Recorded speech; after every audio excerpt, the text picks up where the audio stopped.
The Vickers Wellington was the classic example of an aircraft of its time. It was available when it was needed, it was built in thousands, and it had a construction method that pushed out the boundaries of aviation technology. Huge numbers of RAF aircrew remember the Wellington with great affection, as the first and the most numerous Allied aircraft of the Second World War that was able to strike back at Nazi Germany.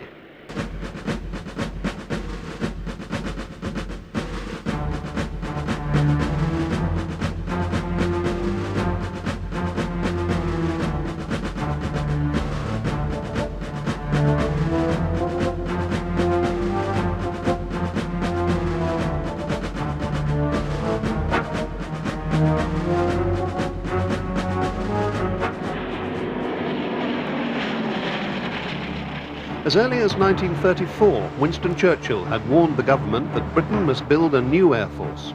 As Churchill had predicted, the German air force was close to achieving total superiority in design and quantity of aircraft. But the British aircraft industry was already responding to the challenge.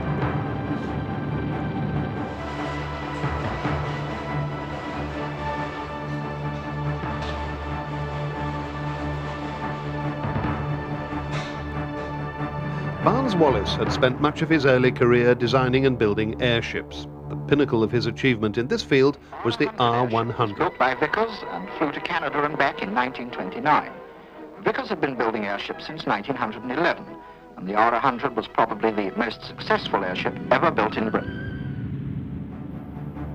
The R100 first flew in December 1929, and it was transferred from its factory at Howden in Yorkshire to Cardington.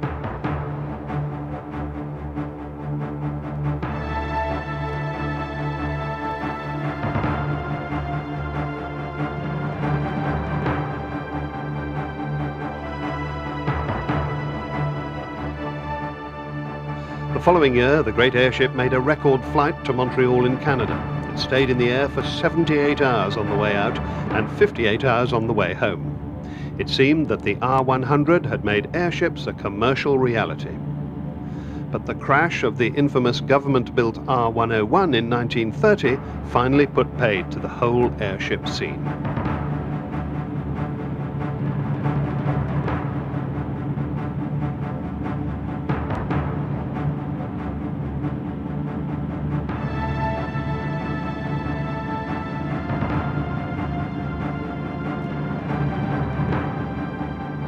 But by this time, Wallis had already taken his talent to Vickers Aviation. In 1930, he transferred to Weybridge as chief designer structures.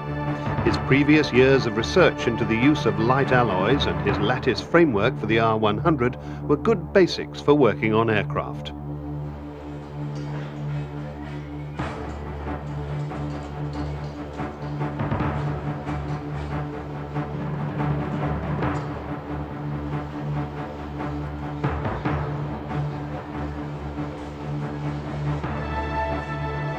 His first aircraft project using his geodetic method was a long-range, single-engine, general-purpose bomber. The Air Ministry had already placed orders for a biplane, but Wallis persevered with one of the monoplane designs as a Vickers private venture using that pioneering geodetic technique.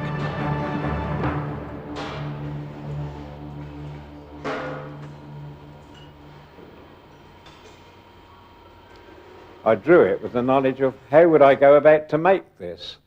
And I think it was very important because so many draftsmen and designers in those days could design something very fancy that would do a job. But when it got down in the shops, chaps came back and said, here, look, I can't make this. How do you expect me to get in here? How do you expect me to get my fingers in to do this bolt up? So I think my shop's benefit really paid off a treat.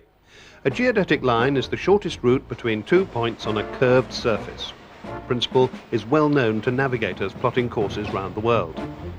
Geodetic structures accept stress and loads more easily and more quickly than normal airframes with their greater preponderance of metal sections. So geodetics give you greater strength without increasing the weight, something that designers have been striving for since the dawn of aviation 30 years previously.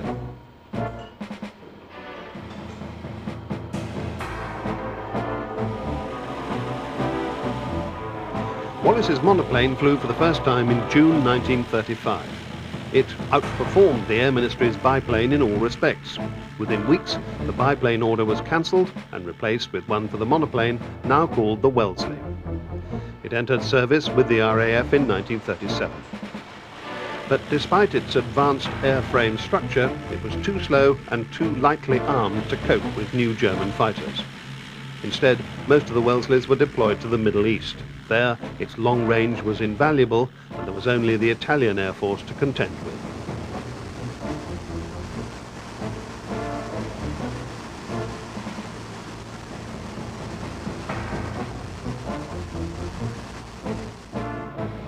However, in 1938, the RAF showed the great potential of long-range flights when two Wellesleys set up a record flying from Ismailia in Egypt to Darwin in Australia, a distance of more than 7,000 miles non-stop. Perhaps the importance of the flight was lost in the euphoria following the Munich disagreement, but within 1 year, the knowledge gained was invaluable in long-range bombing missions.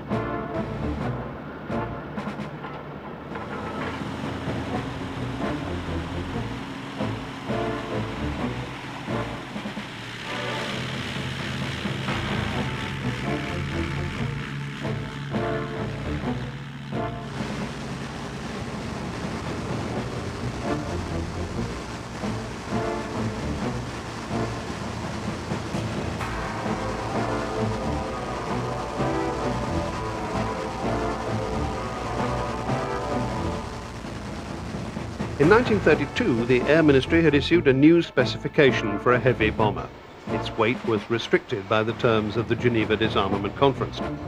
But with Germany and Italy saber-rattling across the Channel, the specification was constantly revised to take in heavier and heavier designs. Wallace's geodetic design had proved that powerful engines could be added to a light airframe without restricting the load-carrying potential. The prototype Wellington flew for the first time on the 15th of June 1936. That was the start of an intensive flight trials program. The aircraft demonstrated a top speed of 245 miles an hour, a range of more than 3,000 miles, and a maximum bomb load of 4,500 pounds. The first test flight of the B932 was done at Eastleigh because it was considered that the runway at Brooklands wasn't really big enough to cope with it. It was done by Mutt Summers, who was the chief test pilot at the time, who incidentally also did the first flight on the Spitfire. One of the great test pilots, old Mutt. You could take his judgment for what was right as being right. And when he emerged from this first flight on the B932, I've heard him use the same phrase on other aeroplanes, and I gather he used it on this one. He said, "Take it away and don't do anything to it, it's all right." Later that month, the prototype was displayed at the Hendon Air Show. I'd come up from Devon just to see the new aircraft, and there was this lovely, silver, shining, large aircraft, which was so utterly new. I've been studying aircraft for a long time, and I knew the new aircraft were coming, and I came up there to see these great breakthroughs in design, which we knew would be part of the enlarged Royal Air Force. And the Wellington was quite outstanding. It was so different. It was silver. I think that in itself was a mark that put it aside from the other aircraft. But I remember it standing in the park there, and to me, it seemed so desirable. It was something that I would have thought anybody would want to fly. I thought it was then going to be the backbone of the Royal Air Force. The first operational Wellington was delivered to number 99 Squadron at Mildenhall in October 1938. By September 1939, the 8 squadrons of number 3 Group Bomber Command were equipped with Wellington Mark 1s and 1As, and they were ready for war. On the 1st of September 1939, Germany invaded Poland.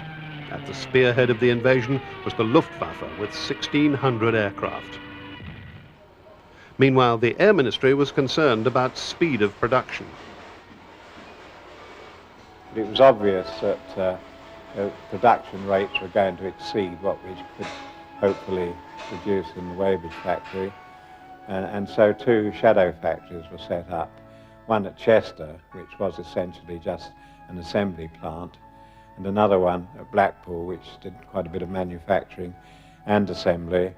And both of these plants were originally manned by people who were transferred from Weybridge, from the drawing office, from the workshops, from the tool design and tool places, in order to get the production going. Production at peak in the three factories rose to something like 40 aeroplanes a week. In fact, in one single factory, the greatest number produced in 1 week was 25. Then comes the big moment. The engineer climbs into the cabin, and the engines are started up for the first time.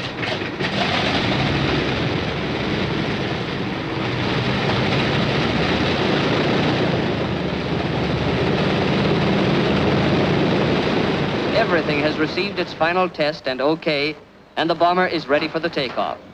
It's full daylight and 10 minutes to 9 in the morning.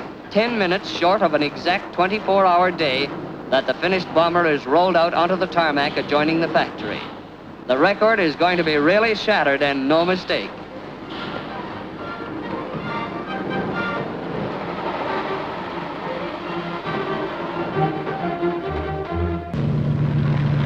Here it comes, and the bomber is airborne. The record? Yes, they broke it, those workers. They said they'd build a bomber in their spare time in 30 hours. Its wheels lifted from the ground in exactly 24 hours and 48 minutes. Because of its portly, well-fed appearance, the crews affectionately nicknamed it the Wimpy, after J. Wellington Wimpy, the hamburger-munching cartoon character portrayed in the Popeye comic strip of the time. Right, starter up. Connect port. Connect port, Pep. Connect port.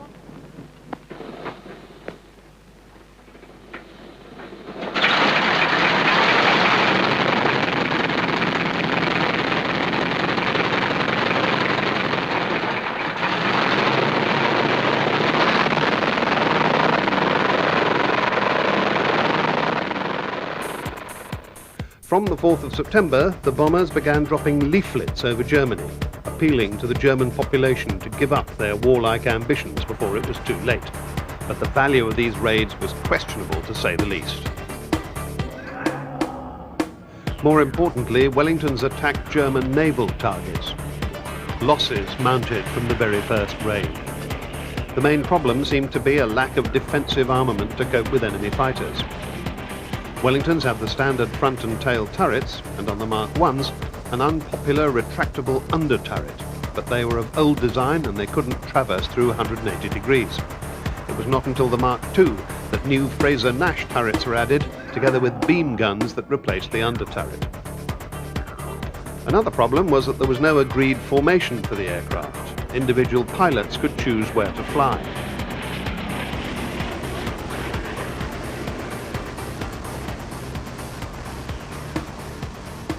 In those days, this was before we really got down to the very definite bomber stream and so on. There was a lot of individual flying going on by the particular crews. Like, I always liked to fly as high as possible, way above the other aircraft. And I invented my own idea of cruise climbing.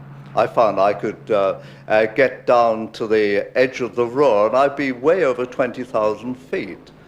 But I took advantage of clouds whenever possible. If there was a very bad cloud, bank of clouds, if there was a front, I'd get stuck inside that one and concentrate on my instrument flying, rather than getting above it or going around it. But daylight raids were still drawing heavy casualties. Attacks continued throughout the winter of 1939-40. Targets were reached and bombs were dropped, but sometimes more than half of the aircraft did not return. So in April 1940, daylight raids were abandoned and replaced by night operations. Wellingtons now formed the spearhead of the ever-increasing attacks on enemy-occupied Europe.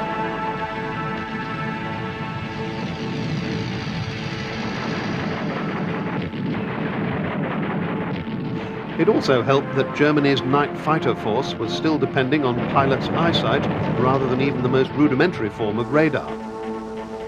Night operations brought their own problems for the bombers, though. Results showed that very few of the bombs were hitting their targets. It would be another 2 years before the introduction of radar navigation improved their accuracy. Bomb doors open. Bomb doors open. Left, left. Steady. Right. Steady. Steady at that.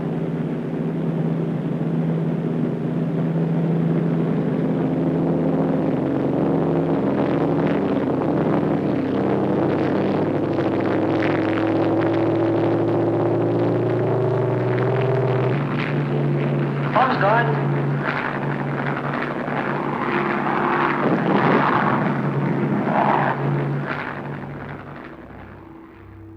The Wellington was always popular with the crews because its unique geodetic structure meant that it could sustain an amazing amount of damage and still remain airborne. But the geodetic structure itself was, of course, an unusual type of structure. It did mean that when the aircraft was hit by enemy fire and it could suffer very extensive damage and still be quite capable of holding itself together and flying. And there are many pictures about it of aircraft flying back to base with big lumps missing, canvas burnt away. There's one that I know well that shows the whole of the back end from the rear end of the tailplane, the rear end of the fin. There's no fin or no tailplane or rudder, elevator or rudder on it, and there's no rear gun turret, and yet it got back. Must have been a masterful piece of flying. Constant updating kept the Wellington in the front line until the end of 1943. One plus was its ability to fulfill any role demanded of it. One of its most important jobs was clearing the magnetic mines that had been laid along Britain's estuaries and coastlines. A huge 48-foot diameter magnetic coil was fixed to the underside of the Wellington. It would then fly low over the mines and they'd blow up as if a ship had passed over them.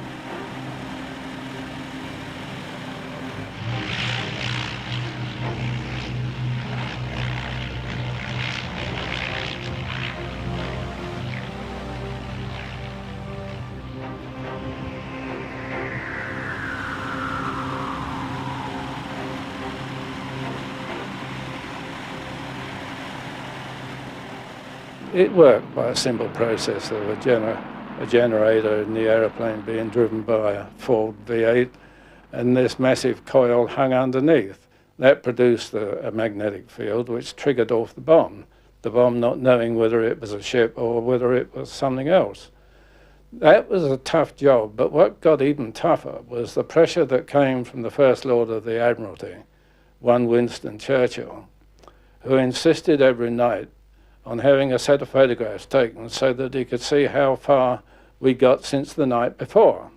We got the thing done, and that was the beginning of it working, and the end of it working was when they cleared the Suez Canal. So that was, in its time, it was probably the most important job that the Wellington ever did. The versatility of the Wellington in accepting unusual roles was by now well proven. Again, a modification of the Mark I was selected for the installation of a 40mm dorsal gun. It was the heaviest weapon planned to be fitted to an aircraft. But after initial ground trials at Duxford in 1942, the project was abandoned. Well, another role that the Wellington had to fill was the development of an idea that if you could cruise high enough, like 40,000 feet, for example, over the middle of Berlin, too high to be attacked by any of the fighters that were in service at that time, and you dropped a bomb sort of 2 o'clock, 4 o'clock and 6 o'clock, that might make the citizens of Berlin aware of the fact that there was a war going on outside. We struggled to get to 40,000 feet. There was one version that had Hercules engines, one that had Merlins, and it was a performance. And of course, crews can't operate at that altitude without being pressurized. So a pressure egg was designed and fitted into the nose, so the geodetics were cut away on the top half of the nose of the aircraft, and this little egg, which contained 3 crew members, settled in there. It wasn't very popular with the crews because the cabin was so small that it was claustrophobic. I don't believe it was ever used in anger, and there were quite a lot built, so that, if you like, it was a brave try, but it didn't really work. One eventful test that the Wellington took part in was for the Barnes-Wallis bouncing bomb.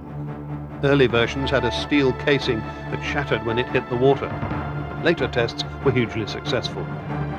In 1943, the bombs were used operationally for the one and only time in the famous raid by 617 Squadron on the great German dams in the Ruhr.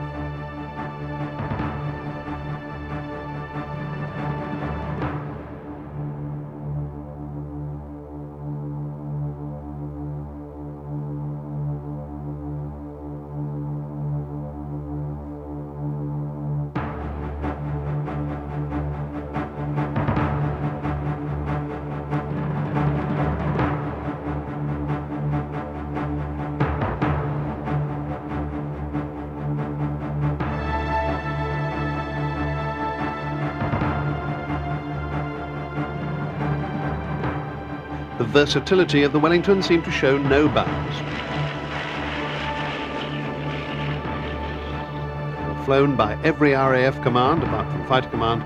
They were used for troop carrying, for maritime reconnaissance, and even as glider tugs.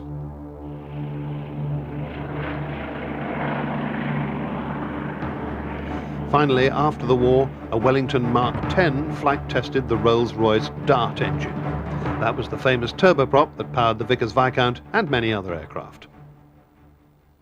When Vickers and Rolls-Royce required a test bed for Dart engines, which were going to be fitted to the prototype Viscount, which was going to fly in 1948, one of the necessary requirements were that the engines were fitted to a completely reliable airframe, and the Wellington was an obvious choice, so that during the flight trials one could forget about any deficiencies in the airframe and concentrate entirely on getting the engines right.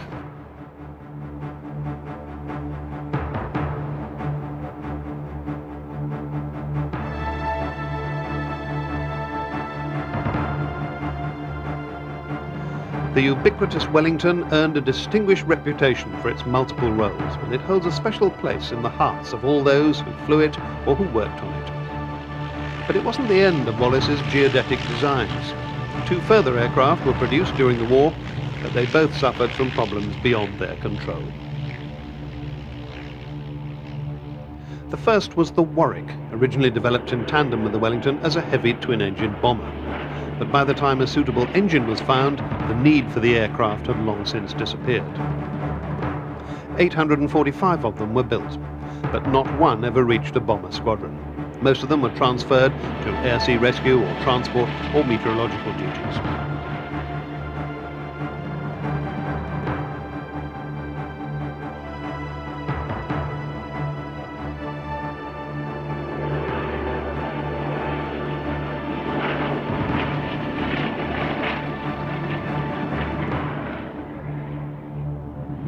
Second was the Windsor, which was a much more advanced aircraft. It was a 4-engined, high-altitude bomber, and it first flew in October 1943. One novel addition to the second prototype was remote-controlled backwards-firing guns on the outboard engine housings. They were controlled by a gunner using automatic gun-laying radar. But development of the Windsor was still underway in 1945 when the war finished, and the entire production order was cancelled. Miraculously, a Wellington Mark 1A built in 1939 and forgotten for 40 years was found lying deep in the waters of Loch Ness in 1985. Wellington has now been lovingly restored by a group of dedicated volunteers at the Brooklands Museum at Weybridge.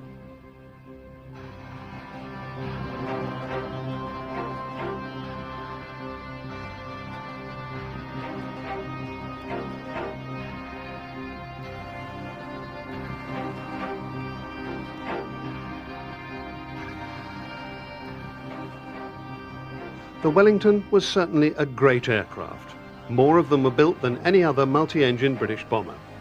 proving that a sophisticated design could still be mass-produced. But the Wellington will always be remembered for spearheading Britain's fight back against the might of Nazi Germany.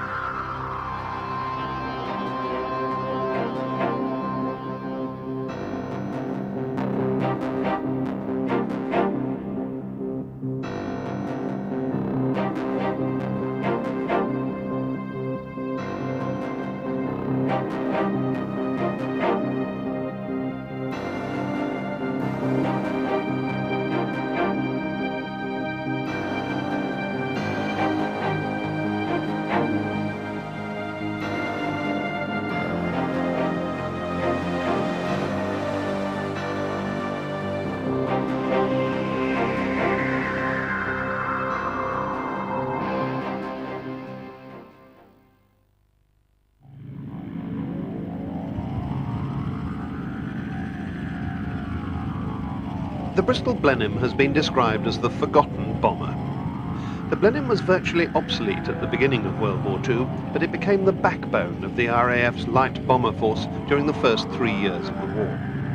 In the 1980s and 90s, a restored Blenheim has succeeded in rekindling interest in this unique aeroplane, and its vital role has finally been acknowledged.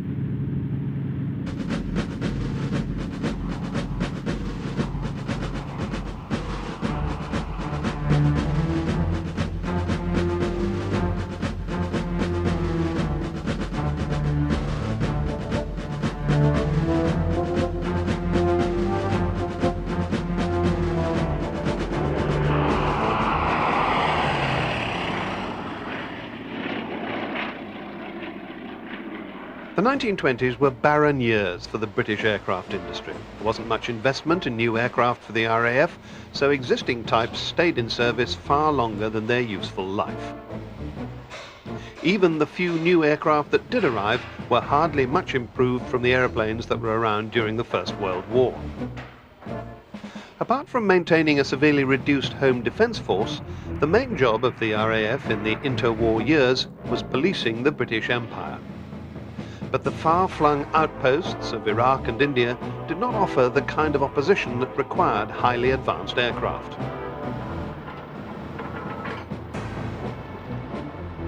Aircraft like the Hawker Hart were more than adequate to cope with tribesmen. It flew at about 200 miles an hour and it could carry a small bomb load. The pilots at least were convinced of the effectiveness of their aircraft as well as the value of their role as peacekeepers. We were very happy flying out there because it was interesting and you felt you were doing something useful, and we were the only people doing anything useful anywhere in the Air Force. Productive, really useful work for the world at large. So we didn't really worry about whether we were getting better aircraft. We didn't need better aircraft. Better aircraft wouldn't do the job any better. So there didn't seem much point in spending the depleted Air Force budget on revolutionary aircraft.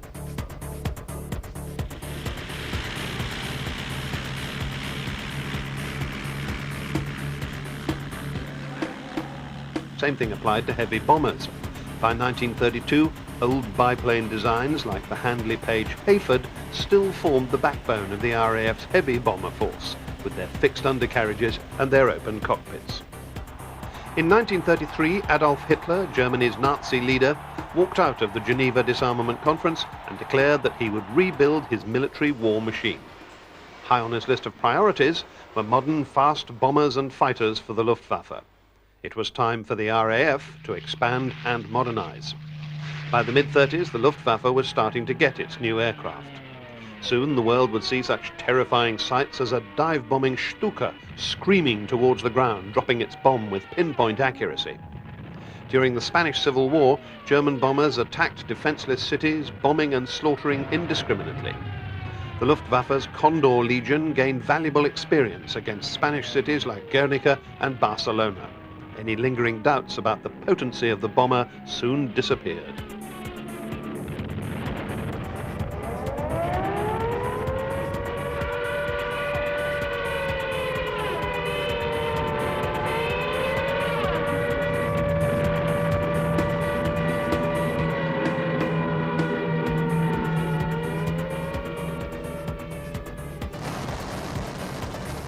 In 1935, the RAF began to consider replacements for the Hart.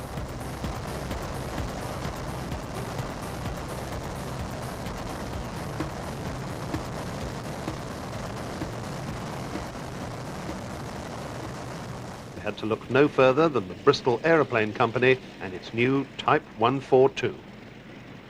The Type 142 started off as a private order from Lord Rothermere, who then owned the Daily Mail. He wanted the fastest commercial aircraft in Europe. Bristol modified one of their existing designs, and what emerged was a 300-mile-an-hour aircraft. That was 50 miles an hour quicker than the RAF's fastest fighter, the Gloucester Gladiator.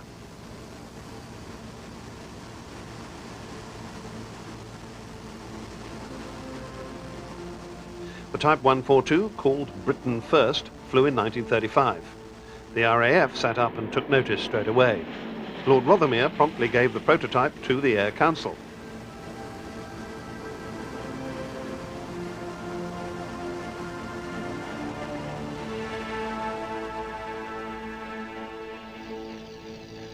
In September that year, the RAF ordered 150 of the new aircraft direct from the drawing board.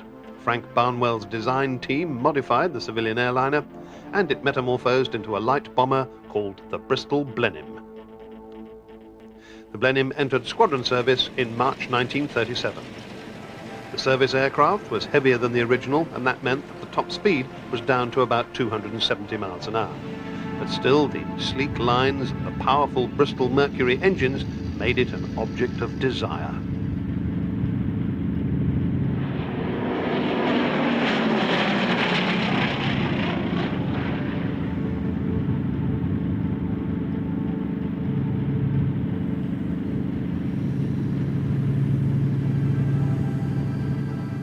Everything about this aeroplane suddenly hit me as absolutely what I wanted to fly. It was the most, to me, it was the most dashing and charismatic is the word they use now, but in those days we said glamorous looking thing I'd ever seen.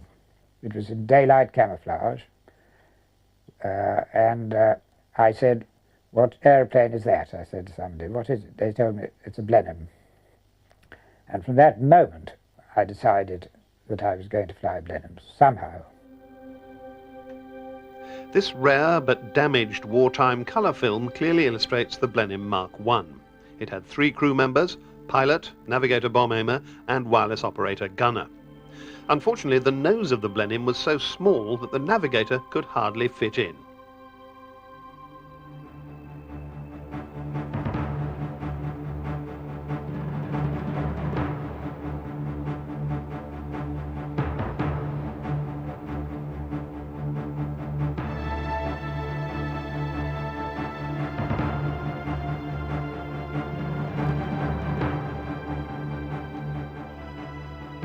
So when the next major development of the aircraft, the Mark IV, came along, it had an extended nose section to accommodate not just the navigator, but long-range fuel tanks as well.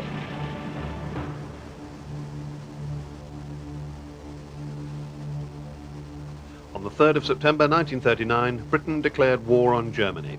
The very first sortie of the war was a reconnaissance over the German fleet at Wilhelmshaven by a Blenheim 4 of 139 Squadron.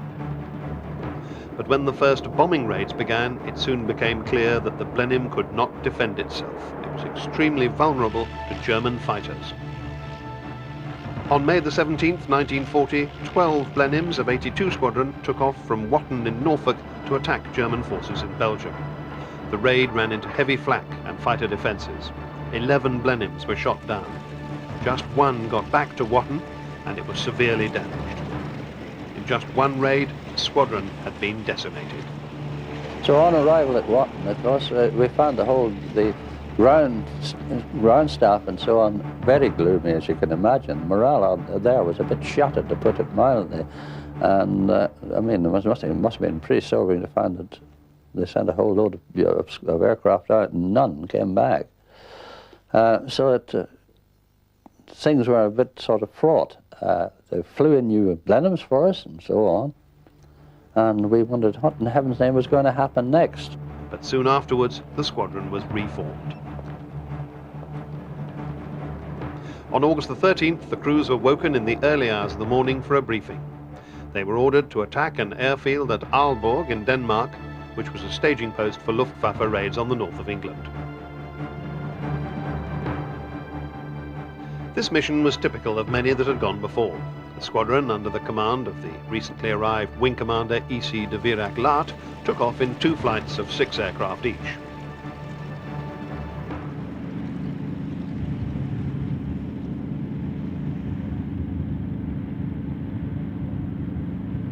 The flight to the Danish coast was uneventful.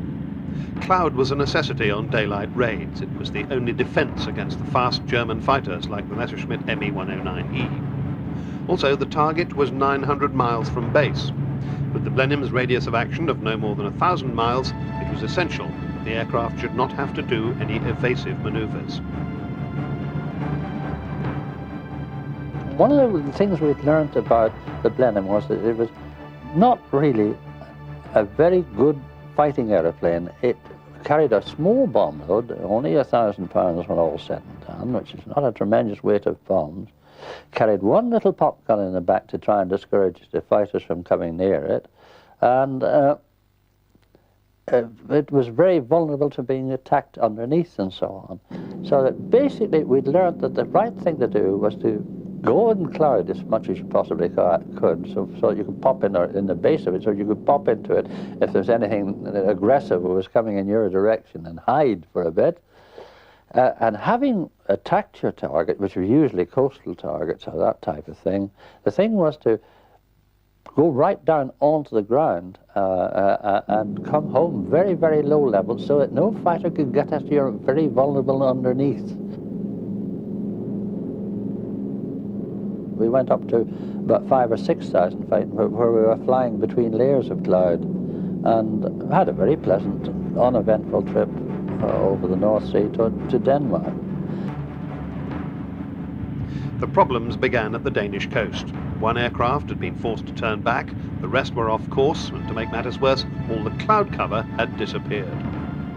Under normal circumstances, the mission would have been aborted, but the commander insisted on pressing on.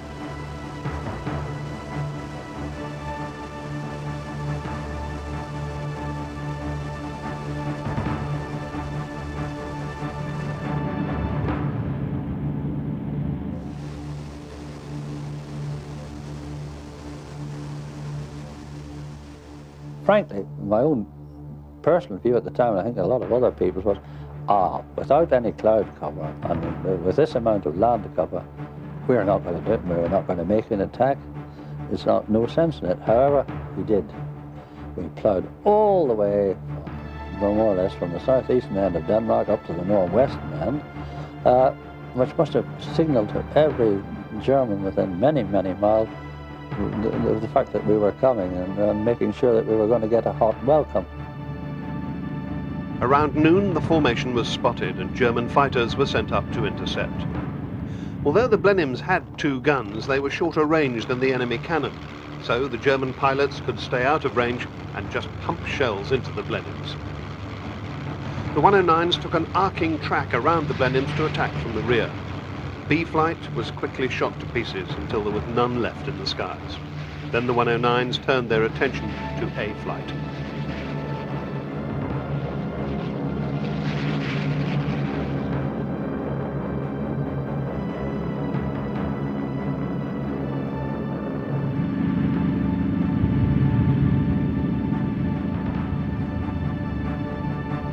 One aircraft more or less blew up and they attacked straight away. I don't know whose it was. But the rest got through to the Aalborg area where the anti-aircraft was good. At 5,000 feet it was bound to be, and inevitably if we were going to bomb we had to keep reasonably straight and level, so we were absolute sitting ducks for them. I know certainly at that stage I can remember looking down over the bomb site and how you could see the gun flashes on the ground. We were as low as that really, and feeling pretty uncomfortable about it. However, we managed to get our bombs away, and very, very shortly afterwards we lost an engine.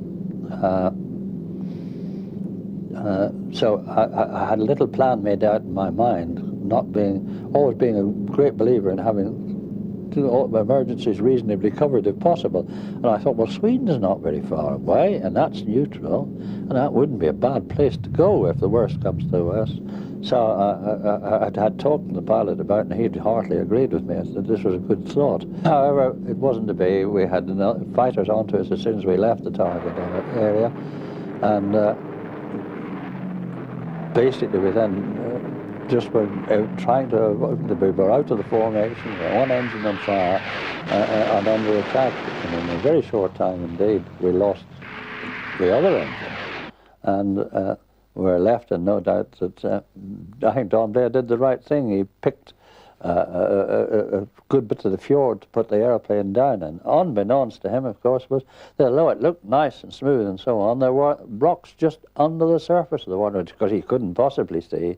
So no, I didn't actually, I lost consciousness. I can't remember the crash itself. All I can remember was it being very, very hot in the aeroplane. I can remember throwing an arm across my face, and you know, the heat was such that I know I'd still have the scars on my elbow, where it was burnt through to my elbow by the time we got into the water.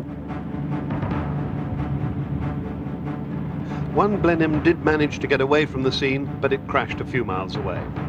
The ME-109s had been in the air for just 30 minutes. In that time, 11 Blenheims were shot down. 20 crewmen died instantly, including Wing Commander Delart, and a further 13 were captured. Within a period of a few months, 82 Squadron had been decimated for the second time. 3 months earlier, the Air Officer Commanding Bomber Command, Sir Charles Portal, had written to the Air Staff. I am convinced that the proposed use of these Blenheim units is fundamentally unsound, and that if it is persisted in, it is likely to have disastrous consequences on the future of the war in the air. Unfortunately, by this time there were more Blenheims than any other RAF bomber. They had to be kept in constant action, and the subsequent losses to aircraft and crews were horrendous. But the Aalborg raid had finally proved the vulnerability of the Blenheim. It was soon taken off daylight raids, but that was by no means the end of its operational life. Night fighter versions operated in the early days of the Blitz against the German night bombing raids.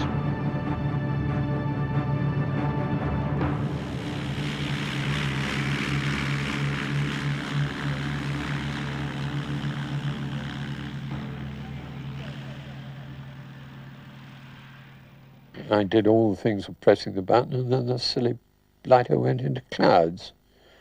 And I couldn't see him anymore. But I hit his slipstream all the time, and I was waiting for the cloud to pack up, and it didn't. So I pressed the button continuously and waved up and down and sort of gave him a spray, hoping rather like you do with a 12-bore, if you're hitting at a flock of birds, if you can't see one, well, one might come down. Later marks of the Blenheim were the first aircraft to be fitted with airborne interception radar. Group Captain John Cat's Eyes Cunningham was amongst the first to fly these Blenheims. A very nice flying aeroplane. Whether it would be any good as a war machine at that time wasn't at all clear, but as a flying machine it was straightforward and very pleasant. The Blenheim continued in use in the squadron and was absolutely immensely valuable to lead us into the operation of the bow fighter. In 1940, Blenheims were attached to Coastal Command to attack German U-boats and shipping. These attacks were flown at very low level. The crews had almost no room for manoeuvre.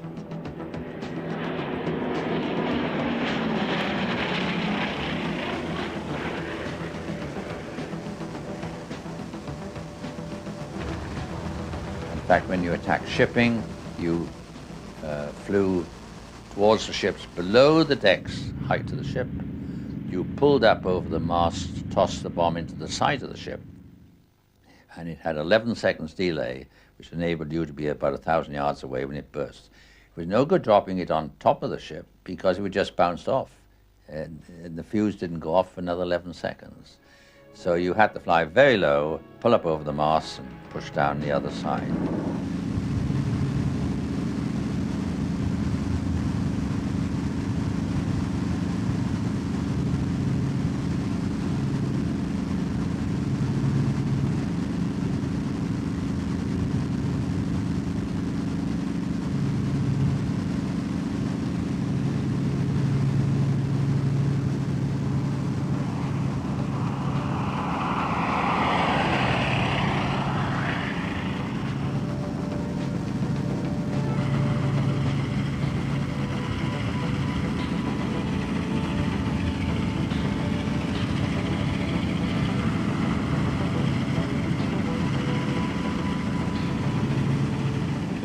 Blenheims went on to serve in every theatre of conflict during World War II.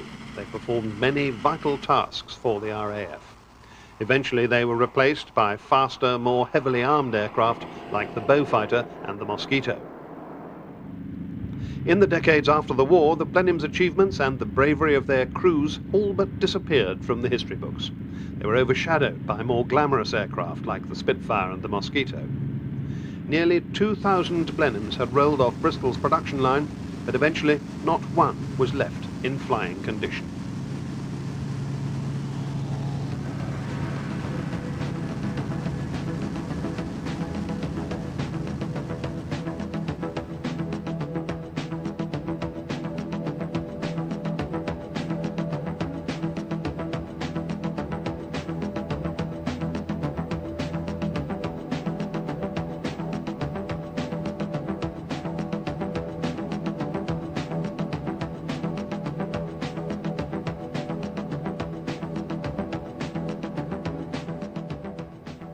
But in 1979, former RAF pilot and racing driver Graham Warner put together a young team of volunteers at Duxford Airfield near Cambridge to restore a crashed Blenheim to flying condition.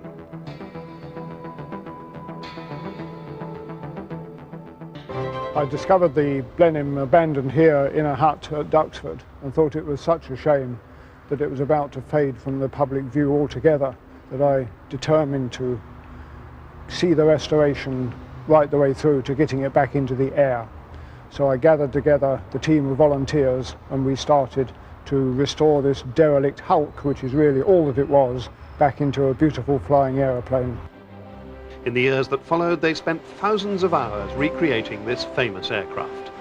A shortage of spares and materials caused them big problems. 7 years after they'd started, the Blenheim was rolled out for the first engine start. The team's years of hard work had paid off. For the first time in more than 40 years, Duxford vibrated to the sound of a Blenheim engine.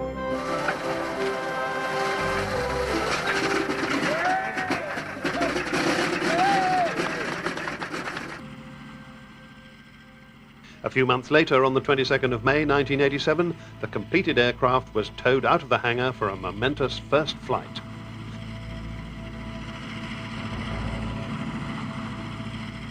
Pilot John Larkham powered up the engines and the Blenheim began to roll.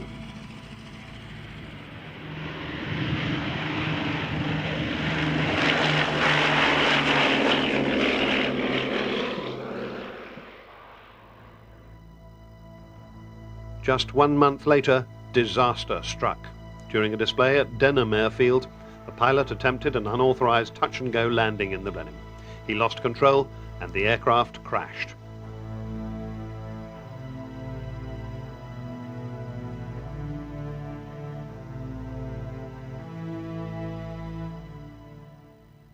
Miraculously, the 3 crew escaped injury, but the aeroplane was completely destroyed. Amazingly, the team of volunteers voted to restore another Blenheim. Most of the old aircraft parts were beyond repair, but they'd learnt valuable lessons, and this time the process of restoration was much faster. On the 18th of May 1993, another Blenheim took to the skies. The glorious sound of 2 Bristol Mercury engines tore through the quiet of Duxford Aerodrome.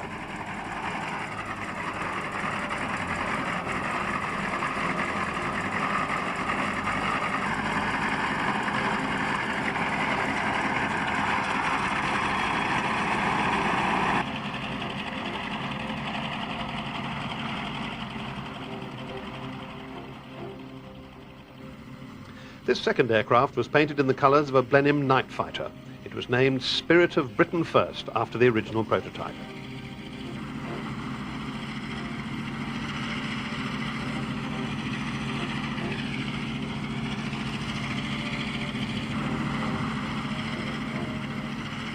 The 2 restorations had attracted a lot of interest, both from press and from public.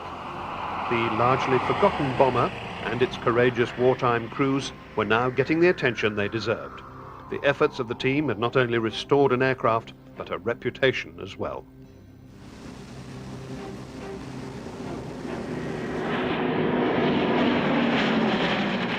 Blenheim has now become one of the most popular aircraft you can get at your flying display.